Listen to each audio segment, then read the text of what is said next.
First of all এই 14,000 টাকা আমি দান করলাম এই ভেবে যে এখন বন্যার মানুষরা অনেকে কষ্ট পাচ্ছে, তাই তাদের জন্য আমার কিছু একটা করা উচিত সেখান থেকে।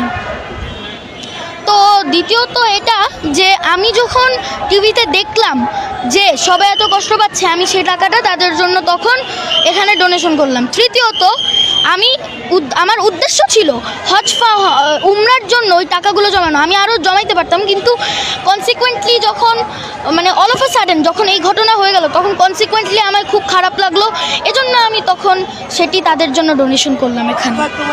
এই টাকাটা কিভাবে জমিয়েছেন এবং আপনার কোনো ইনকাম সোর্স আছে কিনা? আমার কোনো ইনকাম নেই, তবে আমি এটা জমিয়েছি এভাবে যে গত 2 থেকে 3 বছর ক্লাস 2 থেকে আমি এটা জমানো শুরু করেছিলাম, ক্লাস 1-2 থেকেই। তো তখন ক্লাস 1-2 থেকে জমানো করতে করতে আমি যেহেতু খুব একটা টাইম পাই না, এক্সট্রা কারিকুলার কোর্স করি আল্লাহর রহমতে, এজন্য হচ্ছে যে আমি সময় পাই নাই তারপর অনেক তাড়াহুড়া করে তো 14,000 টাকা আপাতত জমাতে পেরেছি।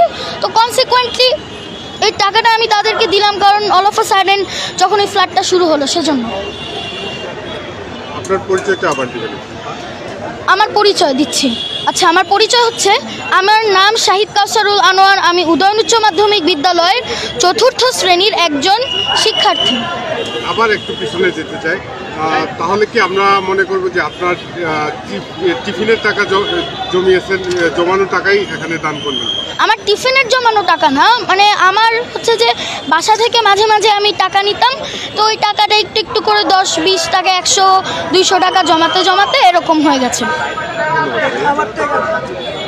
যে কথাটি বলতে বললেন, তবে আমি যেহেতু শিশু, তো এই কথাটা আমার না বলাই ভালো, কারণ এখানে পলিটিক্যাল কিছু বিষয় আছে, সো বাচ্চাদের পলিটিক্যাল বিষয়ে না জড়ানোই ভালো। তো আমি যেটা বলতে চাচ্ছি যে আমাদের বাংলাদেশে এখন যে ফ্লাড হয়েছে বাঁধ খুলে দেওয়ার জন্য, সেই ফ্লাডের কারণে অনেকেই সাফারার্স, তো সেই সাফারার্সদের জন্য আমি কিছু টাকা ডোনেশন করেছি।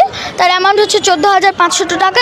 আমি আশা করি এই টাকাটা তাদের কাছে যেন খুবই ভালো মতো এবং সরাসরি যেন যে কোনো উপায় পৌঁছে যায়, এবং তারা যেন সেই টাকাটা দিয়ে কিছু অন্তত অল্প কিছুভাবে উপকারিত যেন হন,